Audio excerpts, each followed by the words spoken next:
ಸಾಂಬ ಸದಾ ಶಿವ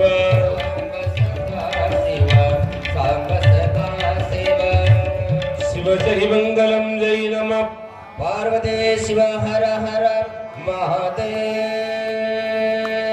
ಶ್ರೀಮದ್ ಜಗದ್ಗುರು पंचाचार्य महाराज की मल्लिनाथ स्वामी महाराज की ब्रह्मरांबा माता की अक्का महादेवी माता की शरणबसवेश्वर महाराज की दानेश्वरी माता की सोमनाथ महाराज की जय मंगलम जय नमः पार्वती शिव हर हर महादेव.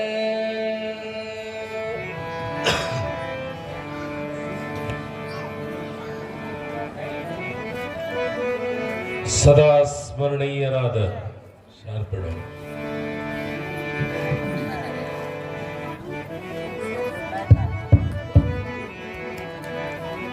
ಶ್ರೀಮದ್ ವೀರಶೈವ ವಿಮಲ ಸಾಮ್ರಾಜ್ಯ ಚಕ್ರವರ್ತಿಗಳಾದ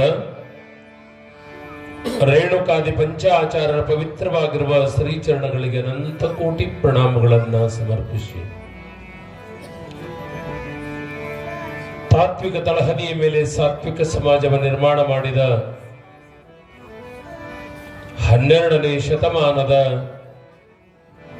ಮಹಾಮಾನವತವಾದಿ ಬಸವಾದಿ ಶಿವಶರಣರನ್ನ ಜಗತ್ತಿನ ಸರ್ವಸಂತ ಮಹಾತ್ಮರನ್ನ ಮನಸಾರೆ ಬಂಧಿಸಿ ತದ್ದೇವಾಡಿ ಪೂಜ್ಯದ್ವಯರ ಕರ್ತೃಗದ್ದುಗೆ ಅನಂತ ಕೋಟಿ ಪ್ರಣಾಮಗಳನ್ನ ಸಮರ್ಪಿಸಿ ಕ್ಷೇತ್ರದೊಳಗೆ ನಮ್ಮೆಲ್ಲರ ಆರಾಧ್ಯ ದೈವ ಶ್ರೀಗಿರಿ ಮಲ್ಲೇಶನೇ ತಡಮಳ ಗ್ರಾಮಕ್ಕೆ ಆಗಮಿಸಿ ಭಕ್ತರ ಕಷ್ಟವನ್ನು ಪರಿಹಾರ ಮಾಡಿಕೊಳ್ಳೋಕ್ಕೋಸ್ಕರವಾಗಿ ಕುಳಿತುಕೊಂಡಿರುವ ನಮ್ಮೆಲ್ಲರ ಆರಾಧ್ಯ ದೈವ ಬ್ರಹ್ಮರಾಂಬ ಸಮೇತವಾಗಿ ಮಲ್ಲಿನಾಥ ಸ್ವಾಮಿಯನ್ನ ಹೃದಯದ ಪೂಜ್ಯ ಭಾವದಲ್ಲಿರಿಸಿ ಯಾರ ಚರಿತೆಯನ್ನ ಕೇಳೋದ್ರಿಂದ ಜನ್ಮ ಪಾವನವಾಗ್ತಾ ಇದೆಯೋ ಅಂಥ ಮಹಾಮೈಮಳೋ ದಾನಶೂರಳೋ ಕರುಣಾಮಯಿಯೋ ಒಂದಲ್ಲ ಎರಡಲ್ಲ 108 ನಾಮಗಳಿಗೆ ಕೀರ್ತಿ ಭಾಜನಳಾದ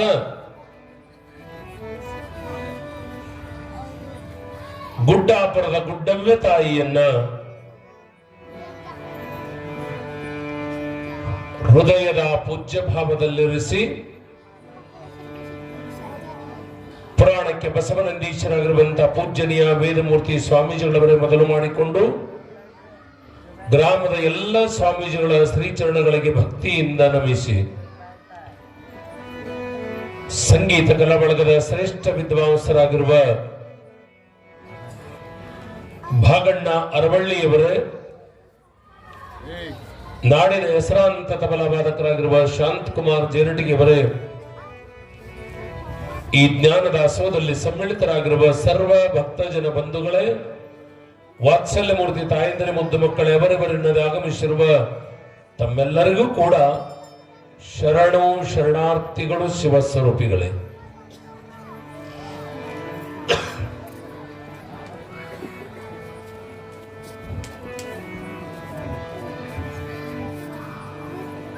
ಸರ್ವಜ್ಞ ಒಂದು ವಚನ ಹೇಳ್ತಾ ಇದ್ದ, ಕಚ್ಚೆ ಕೈ ಬಾಯಿ ಇಚ್ಛೆಯೊಳಗಿದ್ದರೆ 3 ವಸ್ತುಗಳು ಅಚ್ಯುತನಪ್ಪ ಅಜನಪ್ಪ ಲೋಕದಳು ನಿಶ್ಚಿಂತನಪ್ಪ. ಈ 3 ವಸ್ತುಗಳು ಯಾರು ತಮ್ಮ ಹತೋಟಿಗಳಿಗೆ ಇಟ್ಕೊಳ್ತಾ ಇದ್ದಾರ, ತಮ್ಮ ಇಂದ್ರಿಯಗಳನ್ನೇ ಜಯಿಸಲಾಗದೇ ಇರುವಂತವರು ಇನ್ಯಾರ ಜೊತೆ ಯುದ್ಧ ಮಾಡಿ ಗೆಲ್ಲೋದದ. ಶ್ರೀಮನ್ ನಿಜಗುಣ ಶಿವನು ಹೇಳಿದ ಹಾಗೆ ಇಂದ್ರಿಯಾಣ ವಿಜಯೀಶ್ವರ. ಪುರಾಣಕ್ಕೆ ಎಳಿಸಿಕೊಂಡು ಬರ್ತಾ ಇರುವಂತ ಮನಸ್ಸು ಎಲ್ಲಿಯೋ ಯಾರದರ ಜಗಳ ನಡೀತು ಅಂದ್ರ ಅಲ್ಲಿಗೂ ಕೂಡ ಕರ್ಕೊಂಡು ಹೋಯ್ತದ. ಯಾರೋ ಜಗಳಾಡುವುದನ್ನು ನೋಡೋದ್ರಿಂದ ಪ್ರಯೋಜನ ಇಲ್ಲ.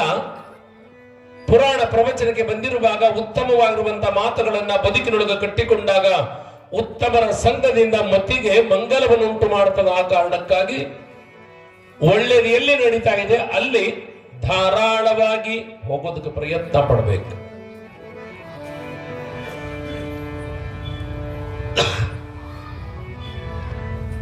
ಯಾರ್ದಾರ ಒಬ್ಬರ ಮನೆಯೊಳಗೆ ಶಾಸ್ತ್ರ ನಡೀತಂದ್ರೂ ಕೂಡ ಅಲ್ಲಿಗೆ ಹೋಗ್ಬೇಕು.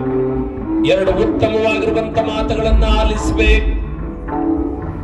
ಅವ್ರ ಮನೆಗೆ ನಾವ್ಯಾಕೆ ಹೋಗ್ಬೇಕಿಲ್ಲ. ಕೆಟ್ಟ ಕೆಲಸ ಇದ್ರು ಹೋಗ್ಬೇಡ್ರಿ, ಒಳ್ಳೆ ಕೆಲಸ ಎಲ್ಲಿ ನಡೀತಾ ಇದ್ರು ಕೂಡ ನಮ್ಮತನ ಅನ್ನೋದು ಮರೆತು ಹೋಗ್ಬೇಕು. ಗೊತ್ತದ ದುಶ್ಯಾಸನ ಧರ್ಮಪತ್ನಿ ಬುದ್ಧಿಮತಿ ರಾತ್ರಿ ಹೊತ್ತಿನೊಳಗ ಭೀಮ ಈಗ ತಪಸ್ಸಿಗೆ ಕುಳಿತುಕೊಂಡಿದ್ದಾನ. ಭೀಮ ತಪಸ್ಸಿಗೆ ಕುಳಿತುಕೊಂಡಿದ್ದಾನ. ಇದ ವೇಳೆಯೊಳಗ ಬಾಣ ಬಿಟ್ಟು ಕೊಲ್ಲಮೆ ಅಂತ ತಿಳ್ಕೊಂಡು ಬುದ್ಧಿಮತಿಯ ಗಂಡ ದುಶ್ಯಾಸನ ಕರ್ಣನನ್ನು ಕರ್ಕೊಂಡ. ಅವರ ಜೊತೆಗಿರುವಂತವರನ್ನೆಲ್ಲರನ್ನು ಕೂಡಿ ಮಾತನಾಡ್ತಾ ಇರುವಾಗ ಇದು ಬುದ್ಧಿಮತಿಗೆ ಕೇಳಿಸ್ತದ. ನಾಳೆ ಭೀಮ ನನ್ನ ಗಂಡನ ಜೊತೆ ಯುದ್ಧ ಮಾಡಿ ನನ್ನ ಗಂಡನ ಕೊಲ್ಲವದಾನ ಭೀಮ. ನನ್ನ ಮುತ್ತೈದಿ ತನ್ನ ಸೌಭಾಗ್ಯ ಹಾಳಾಗ್ತದಂತ ಗೊತ್ತಿದ್ರು ಮಧ್ಯರಾತ್ರಿಯೊಳಗೆ ಗಂಡನಕ್ಕಿಂತ ಮುಂಚಿತವಾಗಿ ಓಡೋಡು ಹೋಗಿ ಮಾವ ಮಾವ ಅಂತ ಹೇಳಿ ಕೂಗ್ತಾ ಇದ್ದಾಳ.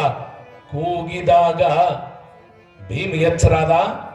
ಮಧ್ಯರಾತ್ರಿಯೊಳಗೆ ಬರುವವರು ಮಾವ ಅಂತ ಕರೆಯುವಂತವರು ಯಾರು? ದ್ರೌಪದಿ ಏನು ಅಂತ ಕೇಳಿದಾಗ ಅಕಿ ಅಂತಾಳೆ, ದ್ರೌಪದಿ ನಾನಲ್ಲ,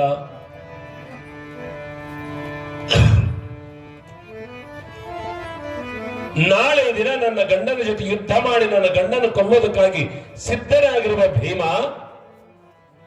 ನಾ ಯಾಕೆ ಬಂದೀನಿ ಅಂತ ಕೇಳಿದ್ರ, ನೀನ್ ತಪಸ್ಸಿಗೆ ಕುಳಿತುಕೊಂಡಿದೀಯಾ? ಈ ತಪಸ್ಸಿಗೆ ಕುಳಿತುಕೊಂಡಿರುವಾಗ ನನ್ನ ಗಂಡ ಕರ್ಣನೆ ಮೊದಲು ಮಾಡಿಕೊಂಡು ಎಲ್ಲರೂ ಬಂದು ದೂರದಿಂದ ಬಾಣ ಬಿಟ್ಟು ನಿನ್ನ ಕೊಲ್ತಾ ಇರುವಾಗ, ಮೋಸದಿಂದ ಹೊಡೆಯುವಾಗ ನನ್ನ ಗಂಡ ನಿನ್ನ ಮೋಸದಿಂದ ಹೊಡಿಬೇಕಂತಾನ, ಅದಕ್ಕಾಗಿ ನಾ ಬಂದಿನಿ, ಎಚ್ಚರಾಗು ಅಂತಾಳ. ಯಾರೇ ಮಾಡ್ತಾರೆ ಈಗ? ಮೋಸದಿಂದ ಹೊಡೆಯವರಿದ್ರಂದ್ರೆ ಹೊಡೆದ ಬಾ ಅನ್ನೋರದಾರ. ಆದರೆ ತನ್ನ ಮುತ್ತೈದಿ ತನ್ನ ಸೌಭಾಗ್ಯ ಹೋದ್ರೂ ಕೂಡ ಪರವಾಗಿಲ್ಲ, ಪಾಪ ಕಾರ್ಯ ಇದು ಆಗಬಾರ್ದಂತ ಭಾವಿಸಿಕೊಳ್ತಾ ಇದ್ದಾಳಲ್ಲ.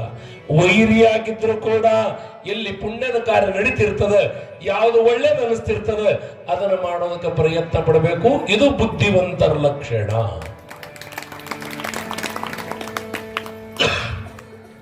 ಮೂರು ವಸ್ತುಗಳ ಹತೋಟಿ ಒಳಗಿರೋದು ಬಹಳ ಕಠಿಣ. ಅದು ಯಾವ್ಯಾವ ಅಂತ ಕೇಳಿದ್ರ, ಕಚ್ಚೆ, ಕೈ, ಬಾಯಿ, ಮೂರು ವಸ್ತುಗಳು ಬಹಳ ಹತೋಟಿ ಒಳಗಿರೋದು ಕಠಿಣ.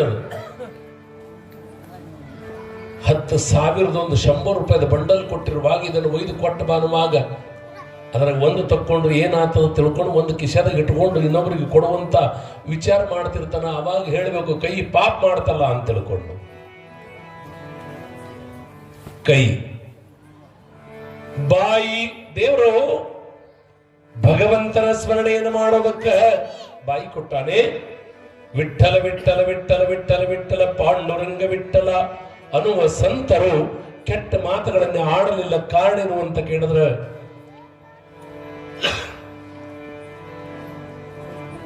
ಗುರುಮಾಲಿ ಸಂತ ತುಕಾರಾಮರ ಧರ್ಮಪತ್ನಿ ಒಂದಲ್ಲ ಎರಡಲ್ಲ ದಿನ 100 ಬೇಗಳನ್ನ ಬೈತಾ ಇದ್ರು ಕೂಡ ಕೇಳಿಸದಂಗ ಆಕಿ ಯಾವಾಗ ಬೈತಲ್ಲ ಅವಾಗ ವಿಠ್ಠಲ ಅಂತಿದ್ದ. ಹೇ ಪಾಂಡುರಂಗ ವಿಠ್ಠಲ, ಬೈದಕ್ರಮ ವಿಠ್ಠಲ ಅಂತ ತಿಳಿದುಕೊಂಡು ತನ್ನ ಪ್ರಪಂಚವನ್ನ ಪರಮಾತ್ಮನಿಗೆ ಅರ್ಪಣೆ ಮಾಡದ.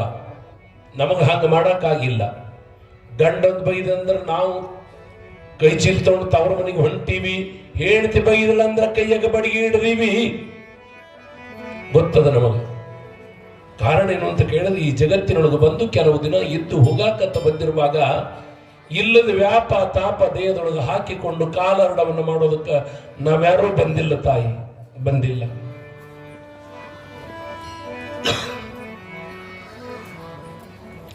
ಕೂದಲ ನಂದೇ ಅದಕ್ಕೆ ಗೊತ್ತದ. ಇದು ಕೆಟ್ಟ ಪರಿಯಾಗಿ ಶೃಂಗಾರ ಮಾಡ್ಯಾನ. ಕೂದಲಕ್ಕೆ ಏನ್ ಮಾಡ್ಯಾನ? ಕರಿದ ಹಚ್ಚ, ಎಣ್ಣೆ ಹಚ್ಚ, ಏನೇನೋ ಮಾಡ್ಯಾನ. ಇಟ್ಟೆಲ್ಲ ಮಾಡದ ಒಳಗೆ ಅದು ಹೇಳ್ತದ, ನೀ ಮ್ಯಾಗ ಹಸ್ತಿ, ನಾ ಮತ್ತೆ ತೆಳಗೆ ಬೆಳದಾಗಿ ಬರ್ತೀನಿ ಅಂತದ. ಅಂಗ ಶೃಂಗಾರಕ್ಕಿಂತ ಲಿಂಗ ಶೃಂಗಾರವೇ ಮೇಲೋ, ಇದು ಶರಣರು ಹೇಳಿದರು. ಹಲ್ಲ ನಂದೇ ಅಂತೀಯ, ಒಂದು ದಿನ ನಿನ್ನ ಬಾಯೊಳಗೇನು ಹಲ್ಲ ಕೆಳಗೆ ಬೀಳ್ತದಲ್ಲ, ಅದು ಗಟ್ಟಾರಕ್ಕೆ ಹೋಗ್ತಾ ಇರುವಾಗ ಅವಾಗಂತದ ಏನು ಅಂತ ಕೇಳಿದ್ರ, ನಿನ್ನ ಬಾಯಾಗ ಕೂತಿದ್ದ ನೀ ಚಲೋದ ತಿಲ್ಲಿಲ್ಲ, ನಿನಕಿತ್ತ ಗಟರ ಬಹಳ ಚಲೋ ಅದಂತದ ಹಲ್ಲ. ಗಟರಕ್ಕಿಂತ ಗಟರ ಮಾಡಿರುವಂತ ಹಲ್ಲ ನಿಂದು ಬುದ್ಧಿ ಹೇಳ್ತಾ ಇರುವಾಗ ಬಾಯಿ ಹೇಗಿರ್ಬೇಕು ಅಂತ ಕೇಳಿದ್ರೆ, ಯಾವುದನ್ನು ತಿನ್ಬೇಕು, ಯಾವುದನ್ನು ಮೆಲಿಬೇಕು ಅನ್ನುವ ಪರಿಜ್ಞಾನವನ್ನು ಇಟ್ಟುಕೊಂಡು ಬದುಕುವ ಕಾರ್ಯ ಆಗ್ಬೇಕು.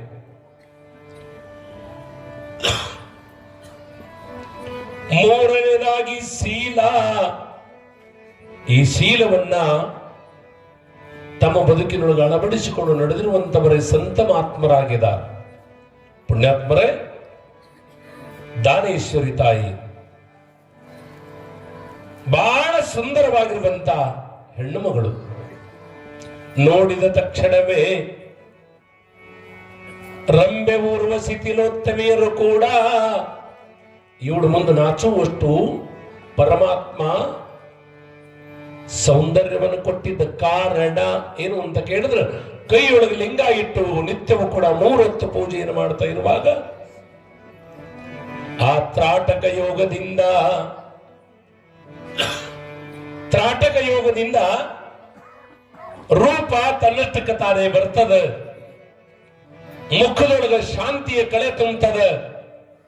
ಯಾರು ಲಿಂಗ ಪೂಜಾಸಕ್ತರಾಗಿಲ್ಲವೋ, ಯಾರ ಮಾತುಗಳು ಉತ್ತಮವಾಗಿಲ್ಲವೋ, ಯಾರ ಹೃದಯ ವಿಶಾಲವಾಗಿಲ್ಲವೋ ಅವರ ಮುಖ ಹೆಂಗರೆ ಇರ್ತದ. ಇದು ನಾ ಹೇಳ್ಬೇಕಾಗಿಲ್ಲ. ವರ ಭಕ್ತಿ ನೀತಿಗಳ ಬಲವಿಲ್ಲದ ಬಗೆ, ಭಕ್ತಿ ಮತ್ತು ನೀತಿ ಯಾರು ದೇಹದಿಂದ ಉಡುಗಿ ಹೋಗಿರ್ತದೆ ಅವರಟ್ಟು ಕುರುಪು ಇನ್ಯಾರು ಇರಂಗಿಲ್ಲ ಅಂತ ಶಾಸ್ತ್ರ ಹೇಳ್ತದೆ. ಪುಣ್ಯಾತ್ಮರೇ, ಶಬರಿ ಕುರುಪಿಯಾಗಿದ್ದರೂ ಕೂಡ ಬಾಯಿಯೊಳಗ ರಾಮ ರಾಮ, ಮತಂಗ ಋಷಿಗಳ ಆಶ್ರಮಕ್ಕೆ ಬಂದಿರುವ ಶಬರಿ ಅಂತ ಇದ್ದಾಳ. ಅವ ಬರೋ ತನಕ ಕಾಯಿ ಎನ್ನುವಾಗ, ರಾಮ ಬರುವವರೆಗೆ ದಿನಾಲು ಕೂಡ ಕಾಯ್ತಾ ಇರುವಾಗ ಗಂಟು ಗಟ್ಟಿದ ಮುಖ ಮಾಯವಾಗ್ಯದ. ಸೌಂದರ್ಯವನ್ನು ಪರಮಾತ್ಮನೇ ಕೊಡ್ತಾನಂತ ಭಾವಿಸಬೇಕು.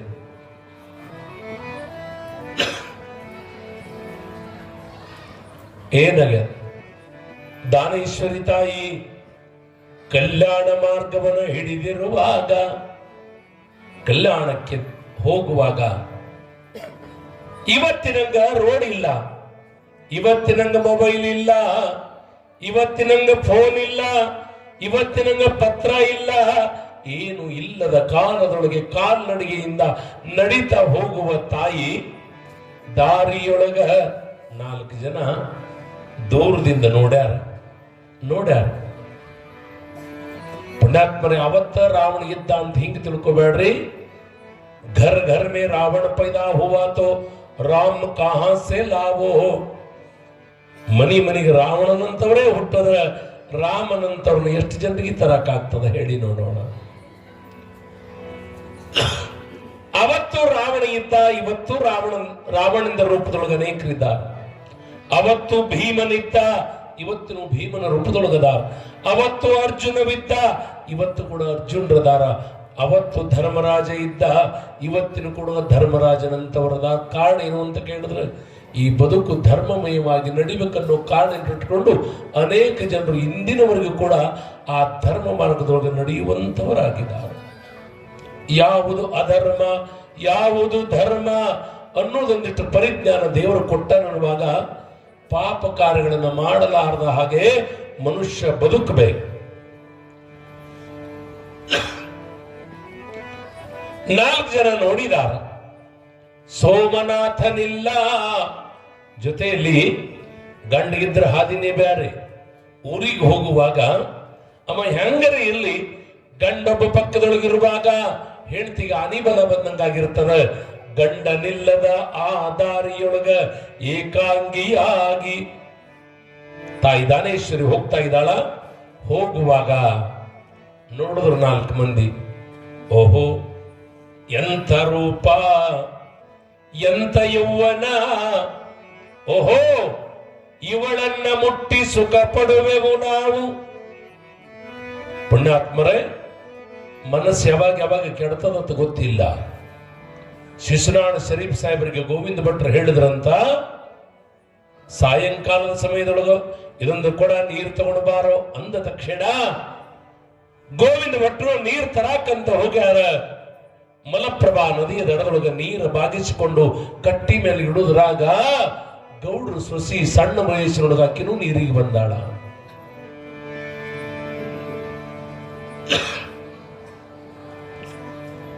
ಹೀಗೊಂದು ಬಾರಿ ನೋಡ್ದ, ಬಹಳ ರೂಪುಳ್ಳ ಹೆಣ್ಮಗಳ. ಆ ರೂಪುಳ್ಳ ಹೆಣ್ಮಗಳ ಕಂಡಿರುವಾಗ ಶರೀಫ್ ಸಾಹೇಬರು ತಾವು ಯಾರು ಅನ್ನೋದನ್ನೇ ಮರೆತು ಬಿಟ್ಟಾರ. ರೂಪ, ಶಬ್ದ, ಸ್ಪರ್ಶ, ರಸ, ಗಂಧ, ಈ 5 ವಿಷಯಗಳಿಗೆ ಮನುಷ್ಯ ಸೋಲ್ತಿರ್ತಾರ. ವಿಶ್ವಾಮಿತ್ರ ಸೋತ, ಮೇನಕೆಯ ಕೈಯೊಳಗೆ ದಾಸನಾದ. ಪರಾಶರ ಸೋತ, ಮತ್ಸ್ಯಗಂಧಿಯ ಕೈಯೊಳಗೆ ದಾಸನಾದ. ಗೊತ್ತದ ನಮಗ. ಅತಿರಥ ಮಹಾರಥರು ರೂಪಕ್ಕಾಗಿ ಸೋಲುವಂತವರದಾರ. ಆ ಕಾರಣಕ್ಕಾಗಿ ಶಿಶುನಾಳ ಶರೀಫ್ ಸಾಹೇಬರು ಸಾಯಂಕಾಲದ ಸಮಯದೊಳಗೆ ಗೌಡು ಶಾಲಿ ನೀರು ತುಂಬಿಕೊಂಡು ಹೋಗ್ತಾ ಇರುವಾಗ ಅವಳ ರೂಪ ಇಟ್ಕೊಂಡು ತಲೆಯಾಗ ಗೋವಿಂದ ಭಟ್ರು ಹೋಗ್ಬಿಟ್ರು ತಲೆಯೊಳಗಿಂದ. ಯಾರು ಬಂದು ಕುತ್ಕೊಂಡ್ರು ಅಂತ ಕೇಳಿದ್ರೆ ಶಿಶುನಾಳದ ಊರಿನ ಗೌಡು ಶಾಲಿ ತಲೆಯೊಳಗೆ ಕುಂತ್ಕೊಂಡಾಳ. ಕೌಶಿಕ ಮಹಾರಾಜ ಮೆರವಣಿಗೆ ಹೋಗ್ತಾ ಇರುವಾಗ ಮೇಲ್ಮಾಳಿಗೆಯೊಳಗಿರ್ತಕ್ಕಂಥ ಮಹಾದೇವಿ ಅಕ್ಕನ ನೋಡಿದಾಗ ಕಣ್ಣ ತಿರುಗಿ ಬಂದು ಸುತ್ತಿ ಆ ಒಂದು ಸಾರೋಟದೊಳಗೆ ಬೀಳ್ತಾ ಇದ್ದಾನ. ನಡ್ರಿನ ಗಾಡಿ, ಎತ್ತ ಗಾಡಿ ಹೋಗ್ಲಿ ಎಂದ, ರಥ ಹೋಗ್ಲಿ ಎಂದ. ಅರಮನೆಗೆ ಹೋಯಿತು. ಎಲ್ಲಿ ರಥ ನಿಂತಿತ್ತು ಆ ರಥದ ನಿಂತಿರುವಂತ ಮನೆಯ ಮೇಲ್ಮಾಳಿಗೆ ಮೇಲೆ ಒಂದು ಹುಡುಗಿ ಅದ. ಆ ಹುಡುಗಿನ ಕರ್ಕೊಂಡು ಬಂದ್ರೆ ಸರಿಯದಂದ. ಗೊತ್ತದ ಕಥೆಯಲ್ಲ, ನಿಮಗೆ ಹೇಳಬೇಕಾಗಿಲ್ಲ. ಯಾವುದೋ ಒಂದು ರೂಪಕ್ಕಾಗಿ ಮನುಷ್ಯ ಹಾಳಾಗಬಾರದು. ಪುಣ್ಯಾತ್ಮರೇ, ಗೌಡು ಶಾನಿಯ ರೂಪ ಕಂಡಿರುವಂತ ಶಿಶುನಾಳ ಶರೀಫ್ ಸಾಹೇಬ್ರಂದ್ರು, ಏನು ನಿನ್ನ ರೂಪ, ಏನು ನಿನ್ನ ಲಾವಣ್ಯ. ಹೀಗಂದಾಕ್ಷಣ ಗೌಡು ಶಾಲಿ ಸೊಸಿ ಅಂದ್ಳು. ದಿನಾಲು ಮನಿ ಮುಂದೆ ಬರ್ತಾರ ಮಾಮ, ಅತ್ತಿ, ಭಾವ, ಮೈದನ ನನ್ನ ಸಮೇತವಾಗಿ, ನನ್ನ ಗಂಡನ ಸಮೇತವಾಗಿ ಮುಂಜಾನೆ ಎದ್ದ ತಕ್ಷಣ ಶಿಶುನಾಳ ಶರೀಫ್ ಸಾಹೇಬ್ ಬಂದ್ರು ಅಂದ್ರೆ ಅವರಿಗೆ ದೀರ್ಘದಂಡ ನಮಸ್ಕಾರ ಹಾಕ್ತಿದ್ದೀವಿ. ಇವ ಸಾಧುವಲ್ಲ, ಇವ ಚೂದು ಅದಾನ ಅನ್ನೋದಕ್ಕೆ ತಡ ಆಗಲಿಲ್ಲ. ಬಹಳ ಲಕ್ಷ್ಯ ಕೊಟ್ಟು ಕೇಳಬೇಕು. ಬರೇ ಕಣ್ಣಿನ ಮೇಲ ಮಾತು ಬಿಡ್ರಿ. ಬರೇ ಕಣ್ಣಿನ ಮೇಲ ಕೆಟ್ಟ ದೃಷ್ಟಿಯನ್ನಿಟ್ಟಾಗ ಗೊತ್ತಾಗ್ತದಂತ ಹಿಂಗ ಹೇಳ್ತದ ಶಾಸ್ತ್ರ. ಬರೇ ನೋಡೋದ್ರೊಳಗೆ ನೋಟ ವ್ಯತ್ಯಾಸ ಐತಂದ್ರೆ ಇದು ಕೆಟ್ಟ ನೋಟವೋ ಇದು ಒಳ್ಳೆಯ ನೋಟವೋ ಅನ್ನೋದು ಕಣ್ಣ ಹೇಳ್ತಾ ಇರುವಾಗ ಕಣ್ಣಿನ ರೆಪ್ಪಿ ಬಡಿದ್ರಾಗ ಗೊತ್ತಾಗ್ತದ. ನೋಟಿನ ಮಾಟ ಗೊತ್ತಾಗೋದು ಬರೀ ರೆಪ್ಪಿ ಮುಖಾಂತರವಾಗಿ. ಪುಣ್ಯಾತ್ಮರೇ, ಹಿಂಗ ಕೊಡ ಹೊತ್ಕೊಂಡು ಗೌಡು ಶಾಲಿ ಹೋಗೇ ಬಿಟ್ಟಾಳ.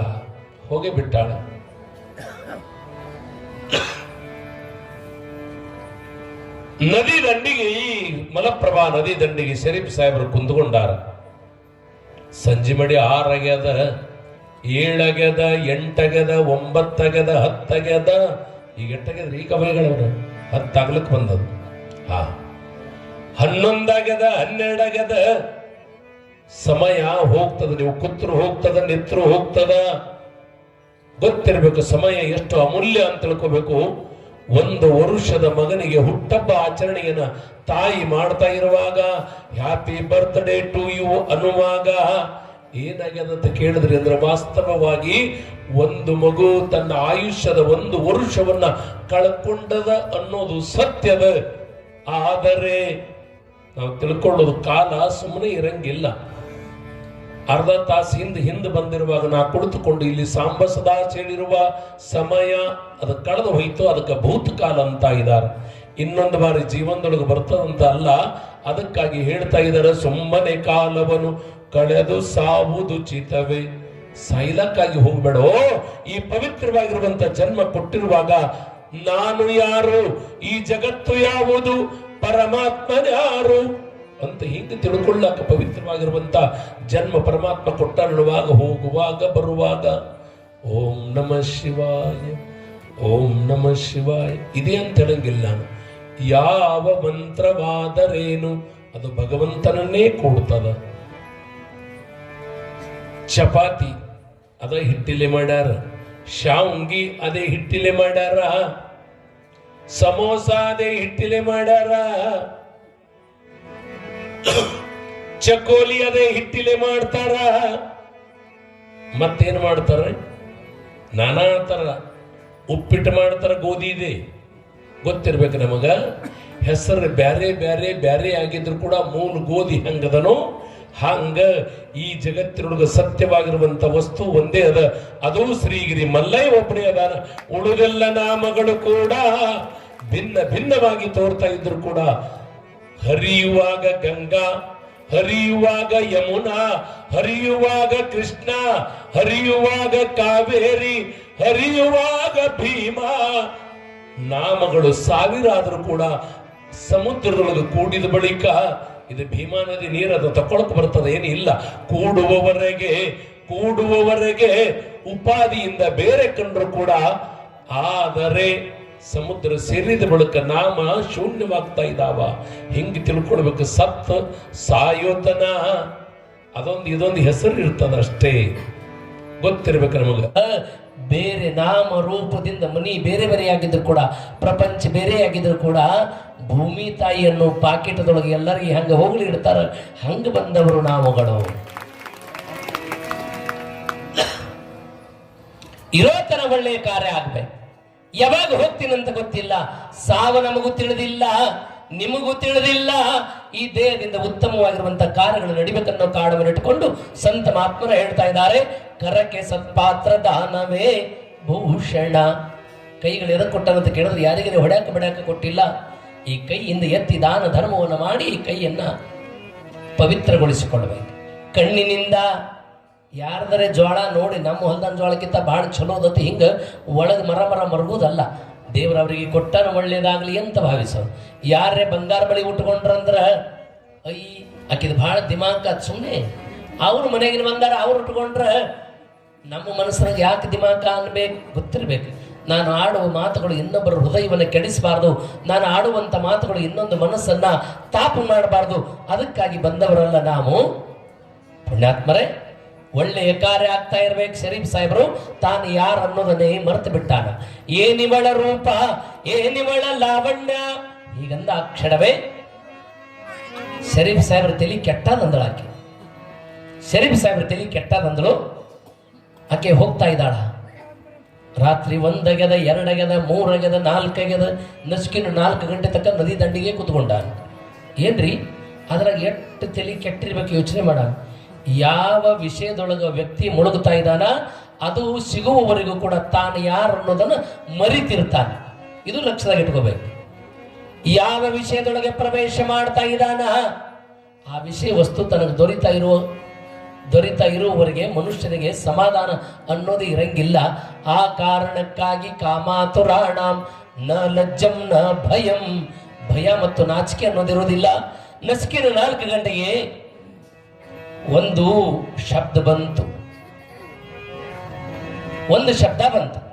ಲೇ ಶರೀಫ್ಯ, ತೋಟದ ಸುತ್ತೆಲ್ಲ ಬೇಲಿಯಾದೋ, ಬೇಲಿ ಮುರಿದು ದನ ಒಳಗೋಗ ಕತ್ಯಾದೋ.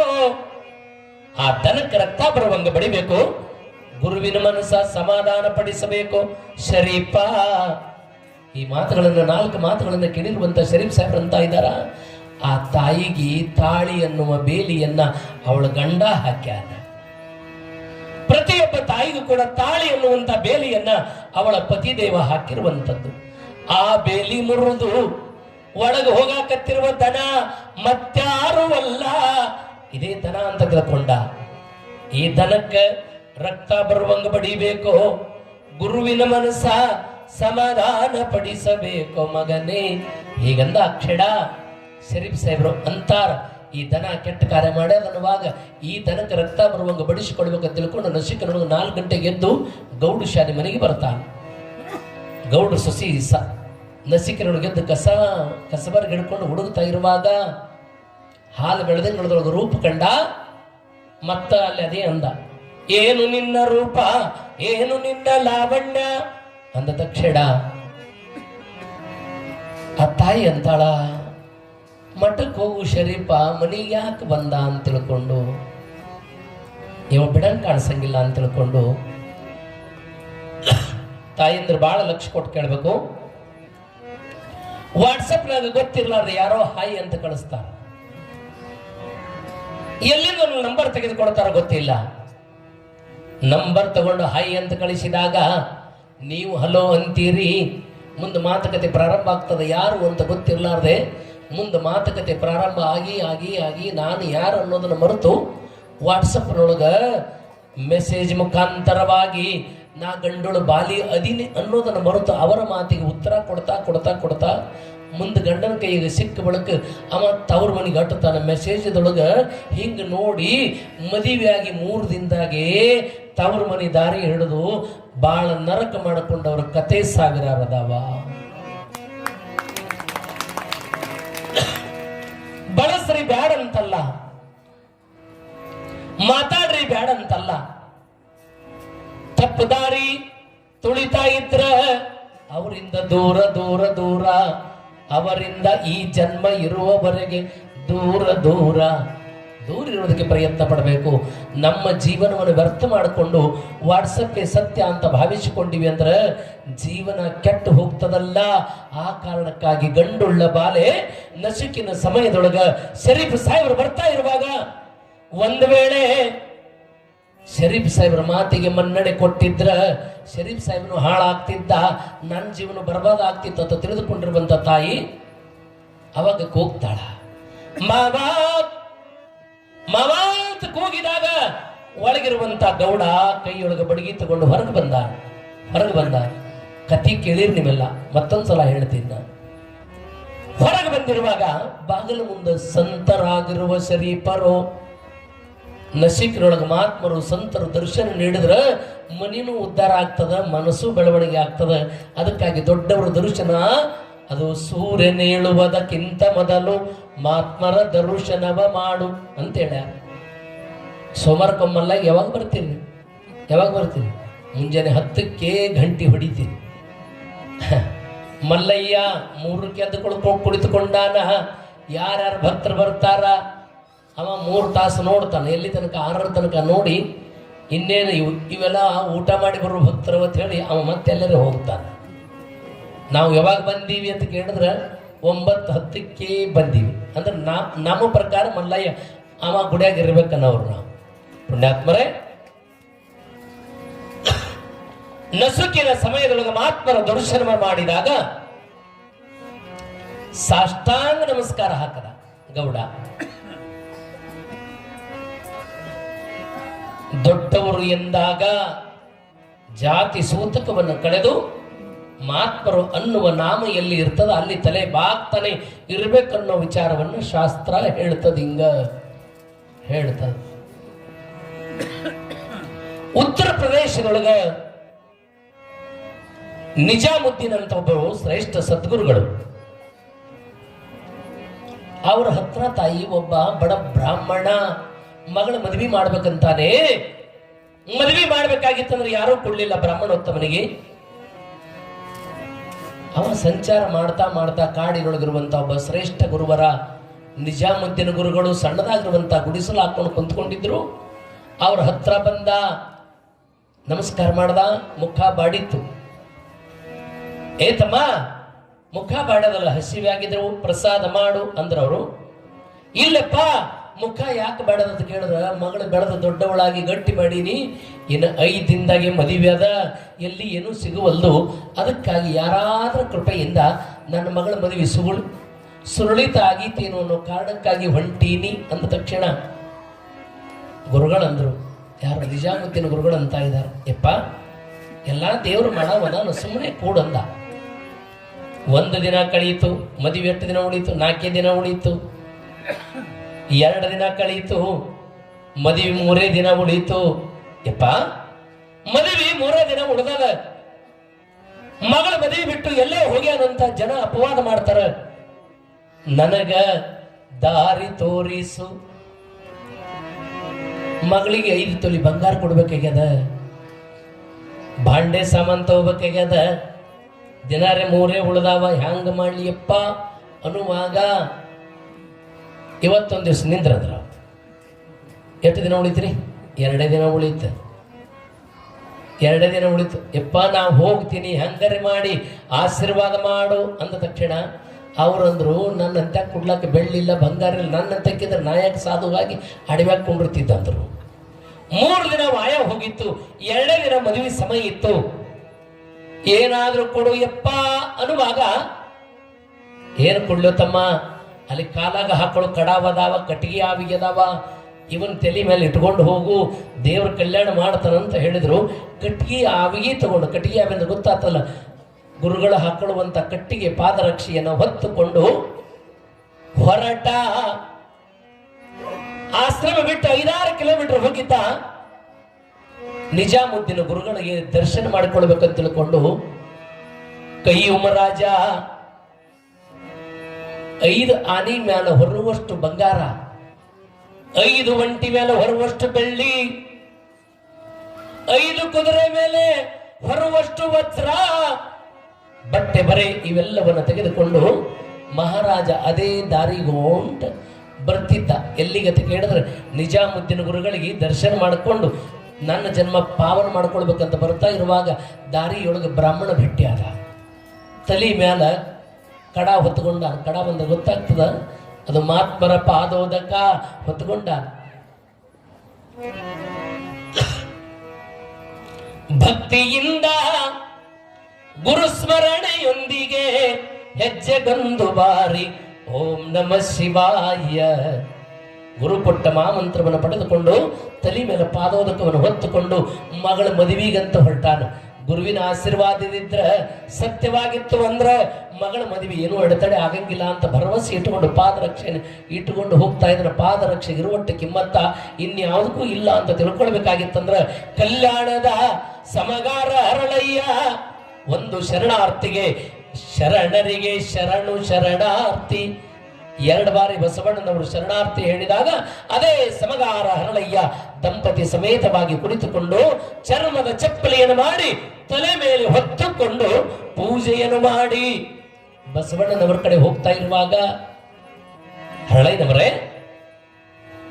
ತಲೆ ಮೇಲೆ ಏನೋ ಹೊತ್ತುಕೊಂಡು ಬರ್ತಾ ಇದಿರಲ್ಲ ಎನ್ನುವಾಗ ಸಮಗಾರ ಹರಳಯ್ಯಂದ, ಯಪ್ಪ ನಾ ಒಂದ ನಮಸ್ಕಾರ ಹೇಳ್ತಾ ಇರುವಾಗ ನೀನ್ 2 ಬಾರಿ ಹೇಳಿದೆ ಬಸವ ತಂದೆ, ನೀ 2 ಬಾರಿ ಹೇಳಿದಪ್ಪ, ಆ ಕಾರಣಕ್ಕಾಗಿ ಒಂದು ನಿಂದ ಹೆಚ್ಚಾಯ್ತು.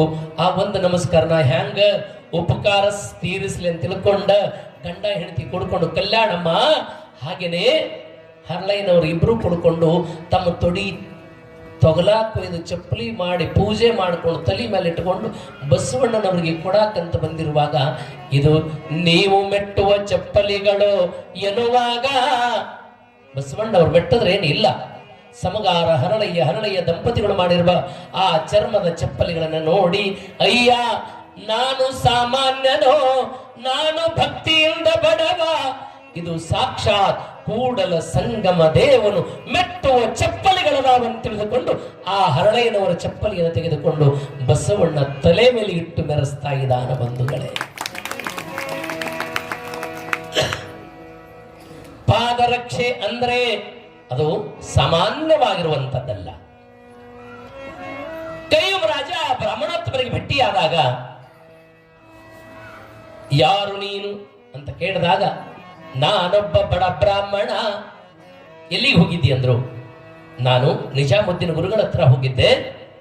ಅಪ್ಪ ಇದರಿಂದ ನಿನ್ನ ಕಲ್ಯಾಣವಾಗುವುದು, ಇದರಿಂದ ಕಲ್ಯಾಣ ಆಗ್ತದೆ ತಗೋ ಅಂತೇಳಿ ತಮ್ಮ ಪಾದರಕ್ಷೆಗಳನ್ನು ಕೊಟ್ಟಿದ್ದಾರ. ಆ ಪಾದರಕ್ಷೆ ಹೊತ್ತು ನಾನು ನನ್ನ ಕಲ್ಯಾಣಕ್ಕಾಗಿ ಹೊರಟೀನಿ ಅಂದ ತಕ್ಷಣ ರಾಜ ಅಂದ, 5 ಆನೆ ಮೇಲಿರುವಂಥ ಬಂಗಾರ ತಗೋ, 5 ಒಂಟಿ ಮೇಲಿರುವಂಥ ಬೆಳ್ಳಿ ತಗೋ, 5 ಕುದುರೆ ಮೇಲಿರುವಂಥ ವಜ್ರ ವೈಡೂರ್ಯ ತಗೋ. ನನಗೆ ಹೋದ ಬಳಿಕ ಗುರುಗಳು ಕೊಡ್ತಾರಿಲ್ಲ ಗೊತ್ತಿಲ್ಲ, ಗುರುಗಳು ಕೊಟ್ಟಿರುವಂತ ಆ ಪಾದರಕ್ಷೆ ಸಂಪತ್ತನ್ನ ನನಗೆ ಕೊಡುವೆಯ ಅಂದಾಗ, ಹಸಿದು ಬಳಲುವವನ ಮನೆಗೆ ಹಾಲಿನ ಹೊಳೆಯು ಹರಿದು ಬಂದಂತೆ. ಯಾವುದು ಬೆಳ್ಳಿ ಅಂತ ಹುಡುಕ್ಯಾಡಕ್ ಹೋಗ್ಯಾನ, ಆ ಬೆಳ್ಳಿಯೊಳಗಿರುವಂತ ಕಾಯಿ ತಿಂದ್ರೆ ವಿಷ ಹಿಡಿತದಂತ ಅಡವಿಯೊಳಗೆ ಹೋಗ್ತಾ ಇರುವಾಗ ಅದೇ ಬೆಳ್ಳಿ ಕಾಲಿಗೆ ತೊಡಕನ ಹೊಡಿತಂದ್ರೆ ಎಷ್ಟು ಆನಂದ ಆಗ್ತದೆ ಯೋಚನೆ ಮಾಡಾಮಿ. ಸಂಪತ್ತಿನ ಸಲುವಾಗಿ ಹೋಗಿರುವಂತ ಬಡ ಬ್ರಾಹ್ಮಣ ಆ 5 ಆನೆ ಕುದುರೆ ಒಂಟೆ ಮೇಲಿರುವಂತ ಸಂಪತ್ತವನ್ನ ತೆಗೆದುಕೊಂಡು ಆ ಪಾದರಕ್ಷೆಯನ್ನ ಆ ಕಯ್ಯೂಮ ರಾಜನಿಗೆ ಕೊಟ್ಟ. ಗುರುವೇ, ಹೇ ಗುರುವೇ, ನಿನ್ನ ಕೃಪೆಯಿಂದ ಏನಾಗ್ತದಂತ ಹೇಳಕ್ ಸಾಧ್ಯ ಇಲ್ಲ. ಗುರು ಕೃಪಾ ಅನ್ನೋದು ಬಹಳ ಮುಖ್ಯ ಇರ್ತದೆ ಬಂಧುಗಳೇ. ಆ ದೃಷ್ಟಿಕೋನ ಇಟ್ಟುಕೊಂಡು ಬಡ ಬ್ರಾಹ್ಮಣ ಮನೆಗೆ ಬಂದು ಮಗಳ ಮದುವೆಯನ್ನ ಆರಾಮಾಗಿ ಮಾಡಿದ. ಉಳಿದ ಸಂಪತ್ತಿನಿಂದ ಬ್ರಾಹ್ಮಣೋತ್ತಮ ಬಹು ಶ್ರೀಮಂತರಾದ, ಲೌಕಿಕವಾಗಿರುವಂತ ಪಾರಮಾರ್ಥಿಕವಾಗಿರುವಂತ ಭವ್ಯವಾಗಿರುವಂತ ಸಂಪತ್ತ ಯಾರ ಹತ್ರ ಇರ್ತದೆ ಅಂತ ಕೇಳಿದ್ರೆ ಸದ್ಗುರುವಿನ ಹತ್ರ ಇರ್ತದೆ, ಸದ್ಗುರುವಿನ ಹತ್ರ ಇರ್ತದೆ. ಗುರುವಿನ ಗುಲಾಮನಾಗುವ ತನಕ ದೊರೆಯದಣ್ಣ ಮುಕುತಿ. ಗುರುವಿನ ಗುಲಾಮನಾಗುವ ತನಕ ದೊರೆಯದಣ್ಣ मुकुती. फॅब्रिकेटिंग वर्क आणि बांधकाम तुमचे, साहित्य मात्र आमचेच. आमच्या येथे सर्व नामांकित कंपन्यांचे स्टील, सिमेंट ब्लॉक, पन्हाळी पत्रे, चॅनल, लोखंडी bar, angle, T bar, metal sheet याशिवाय विविध प्रकारच्या जाळ्या, खिळे, बाइंडिंग तार, रेडीमेड खिडक्या, दरवाजे, सिमेंट पोल, पाण्याच्या टाक्या, रबर सील, कडपा तत्सम बांधकाम साहित्य योग्य दरात मिळण्याचं एकमेव ठिकाण म्हणजे श्री स्वामी समर्थ स्टील सेंटर. याशिवाय अल्ट्राटेक, सागर सिमेंट, टाटा कंपनीचे पन्हाळी पत्रे तसेच पोलाद स्टीलचे अधिकृत डीलर. त्यामुळं प्रत्येक वस्तू मिळणार किफायतशीर दरात. खरेदीसाठी एक वेळ अवश्य भेट द्या. तुम्ही ठेवा विश्वास, आम्ही देऊ मानांकित कंपन्यांचे दर्जेदार वस्तू. पत्ता Shri Swami Samarth steel centre, SBI बँकेसमोर, तडवळ, तालुका अक्कलकोट. प्रोप्रायटर सौ श्री योगेश राऊतराव. Mobile number 7218 38 5000. सण समारंभानिमित्त वस्त्र खरेदीसाठी आणि लग्नाचा बस्ता बांधण्यासाठी तडवळ पंचक्रोशीतील एकमेव परिपूर्ण वस्त्रदालन महावीर क्लॉथ सेंटर. येथे आहेत नामवंत कंपन्यांचे सर्व प्रकारचे शूटिंग, शर्टिंग, फॅन्सी साड्या, होजियरी, जीन्स, रेडीमेड कपड्यांच्या असंख्य व्हरायटी असलेलं 3 मजली परिपूर्ण आणि प्रशस्त दालन. एकदा आमच्या वस्त्रदालनास अवश्य भेट द्या.